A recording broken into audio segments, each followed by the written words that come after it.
All right. Thank you so much.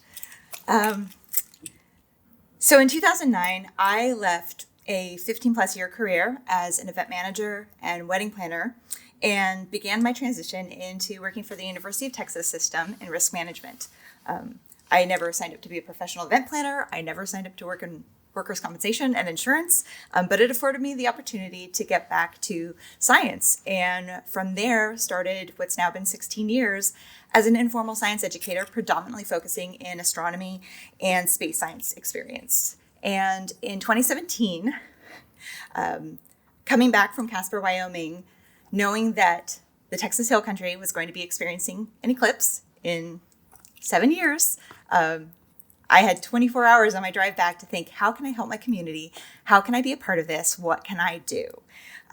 Jump to 2021. I had an opportunity to finally start getting paid for my work that I was doing voluntarily and took up a position as the Night Sky Program Manager with Hill Country Alliance, which is an organization across 17 counties in the Texas Hill Country, Central Texas.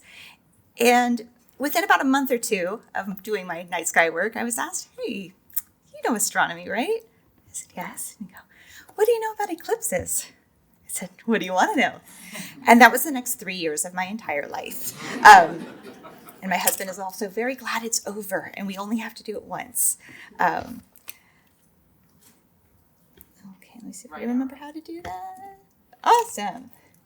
So one of the things that was important to me in the process of eclipse education, of which I was put in charge of this very small eclipse team that had started to form in 2020 in October. Part of it was the fact that in the 20th century, there were 18 total solar eclipses that occurred, and none of which were experienced by Texas. In fact, prior to 2024 and prior to the annular in 2023, the last time Texas saw a total solar eclipse was in 1878.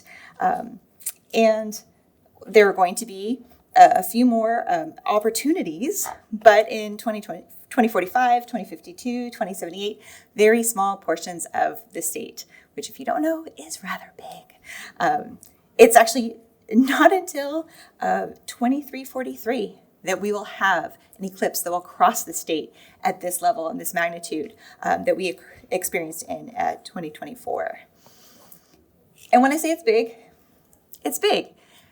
The entire state is 254 counties, of which we really only have partnered in the eclipse process with about 25 of them. But it covers over 30,000 square miles, 5 million people, and a very unique topography of, karst topography, limestone, caves, granite, these pristine streams, beautiful, majestic landscapes, and stunning starry night skies.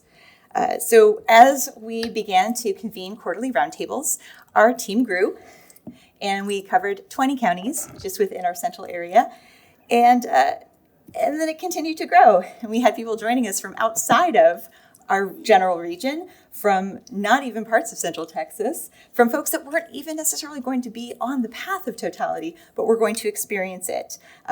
We did find we've got about 30 plus counties that experienced the path of annular eclipse, and over 60 counties in Texas that experienced the total eclipse.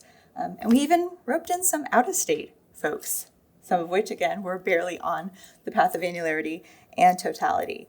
But we are the only real organization that was doing anything on this magnitude, anything across a really wide region of Texas. So, we felt it was important to continue convening, to find new and unique ways to educate folks and to educate them in a capacity that they felt comfortable educating their teams. We convened leaders that then were going back to their own task forces, their own organizations, their own communities, and educating them on what they learned and sort of perpetuating this cycle. And it was across a multitude of diverse and interesting occupations. So a lot of which I'm sure you're familiar with, working with emergency management, working with city leadership, working with companies that specialize just in supplying porta potties. Very important. Education, communication. Pretty much everybody who's anybody that was going to be in the community, in the state, on the path, or even partially, was going to need to learn, was going to need to know what they needed to do to prepare. And we're a very diverse community. We're a very diverse region. We have San Antonio, the 7th most populous city in the country. Then you have the state capital in Austin. That's, major metropolitan area to our east. And then heading west, you've got the Sichuan Desert. You have these vast mountainous regions that then in between, everything is hilly and it's undulating landscape and it's rivers and it's lakes. And it's a topography that a lot of folks who were coming into the area were maybe not familiar with, especially when it comes to things like our animals, our heat, but generational ranches, populations of people who've, their ancestors go back thousands of years, people who are first generation Texans like my son, or people like me who's a transplant. So it was a very wide and varied group of folks that live here that were going to be affected by this, and how can we help prepare them for something that they may never see again unless they travel. So we leverage science in many, many aspects because that's sort of the universal language. To some extent, everybody is intrigued, curious, sometimes a little daunted by science, but it was a good communicating medium to talk with folks about how to be prepared, how to incorporate accessibility and inclusivity like the Eclipse soundscapes or the Light Sound project, of which we hosted a couple of different workshops that also incorporated children. My son built 8 devices at the last Light Sound workshop in Austin. He'd never soldered before in his life. And he's like, I'm going to beat your number. How many did you build? And part of this was leveraging the information, the people we already had available to us. So not professionals necessarily, people like me who are informal educators who have an interest, want to learn, and want to share that information. And so in turn, we've created this army and this network of people. Grab my water real quick. Yeah, you bring it up.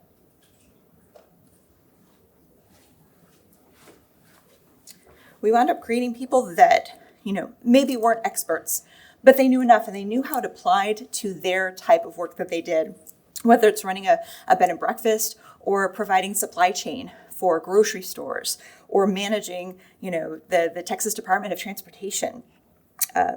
So it's really, I feel like, begun this catalyst of arming people and building confidence in people in how to communicate on anything, but especially in science. I won't go too deeply into it, but especially considering the landscape of today and making people feel more confident that they don't have to be experts. They just have to be passionate and willing to continue to learn and sharing that education with others.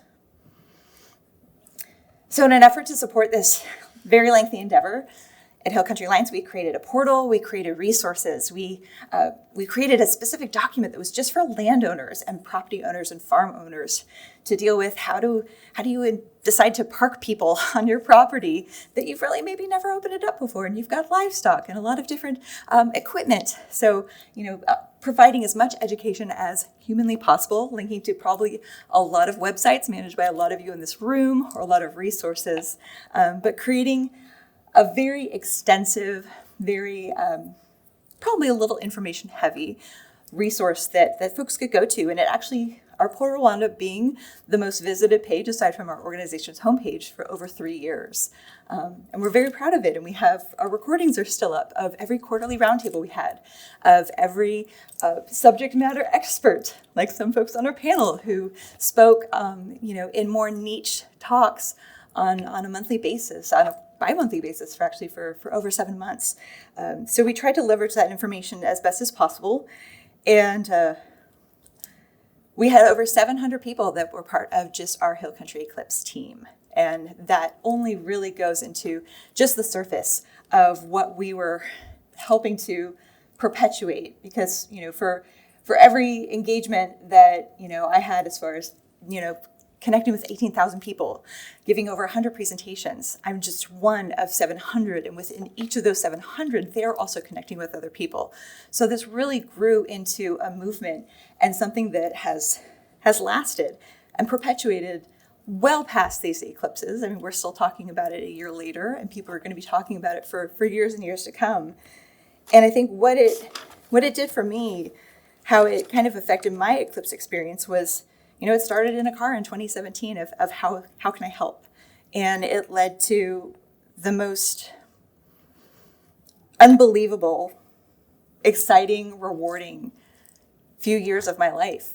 And it's had that effect on other people. And it's the type of energy, it's the type of engagement that, the folks that were part of our team that maybe never connected with that small business or never connected with that park, they now have these inroads, they now have these arenas created and these bridges made to partner with folks they might not have considered previously, or considering new opportunities of like, hey, I really enjoyed working with that organization. How can we collaborate further? So it just goes to show you, be careful what you wish for. We think of eclipses, specifically the total eclipse, as the main character in this epic journey, this epic tale, when in fact the journey, the coming together in one common, widely shared goal is really the protagonist. Different people in an immense variety of occupation, spread across vast distances. Again, Texas is big. Drawn together, finding themselves forever changed in alternate ways, looking at their situations and engaging with others and future partnerships, looking at future collaborations, all because two celestial bodies happened to cross at just the right place and at just the right time. Thank you.